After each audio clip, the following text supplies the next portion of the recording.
Nursing sanction అయ్యేటప్పుడు college కూడా వచ్చేస్తారు.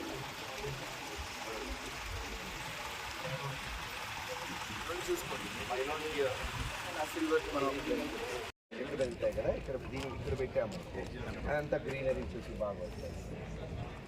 ఎప్పుడు స్టార్ట్ అయింది అని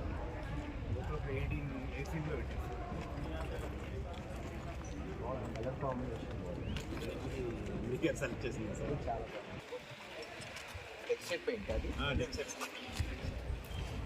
ఇది ఓపెన్ చేశారు సార్, సేమ్ ఇదే కలర్.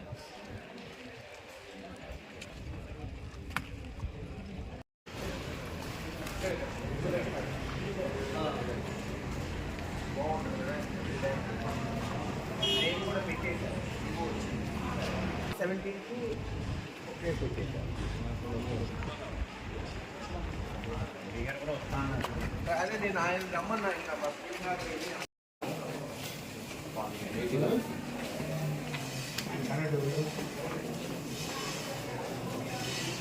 ఉన్నంత వరకు మనం నీట్గా whatever little bit of area more than sanitary wiring లేకుండా just walking just question is ఇంతవరకు నీట్గా ఉంటే చాలు.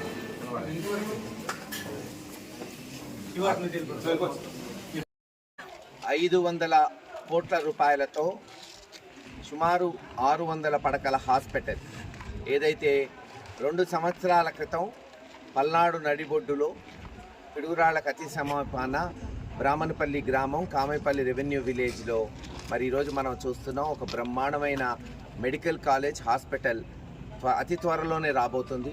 దాన్ని పురస్కరించుకొని మొట్టమొదటి ఫస్ట్ ఫేజు 100 పడకల హాస్పిటల్ బహుశా వారం 10 రోజుల్లో ప్రారంభించబోతున్నాం. ప్రారంభించిన నెల రోజుల్లో దానికి కావాల్సిన పరికరాలు, దానికి కావాల్సిన యంత్రాంగం, స్టాఫ్ను కూడా మెడికల్ డిపార్ట్మెంట్ వాళ్ళు అలాట్ చేస్తారు.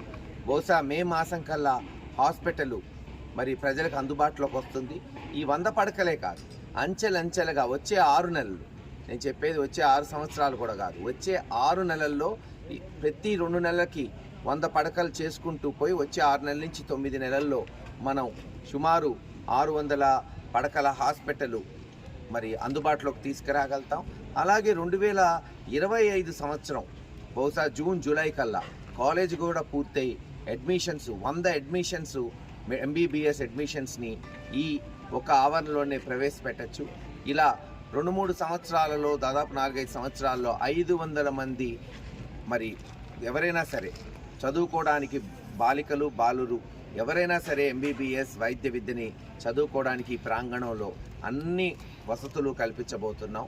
అంతేకాకుండా 600 పడకల హాస్పిటల్ కాలు నొప్పి నుంచి కంటి నొప్పి వరకు, గుండె నొప్పి వరకు, క్యాన్సర్ వంటి చికిత్సలు కూడా ఉచితంగా ఇంకా ఎవరు కూడా నర్సరావుపేట, గుంటూరు, విజయవాడ, హైదరాబాద్ పోకుండా మన పల్నాడు సెంటర్లోనే హాయిగా ఉచితంగా చికిత్స అందించేటట్టు అన్ని చర్యలు చేపట్టాం.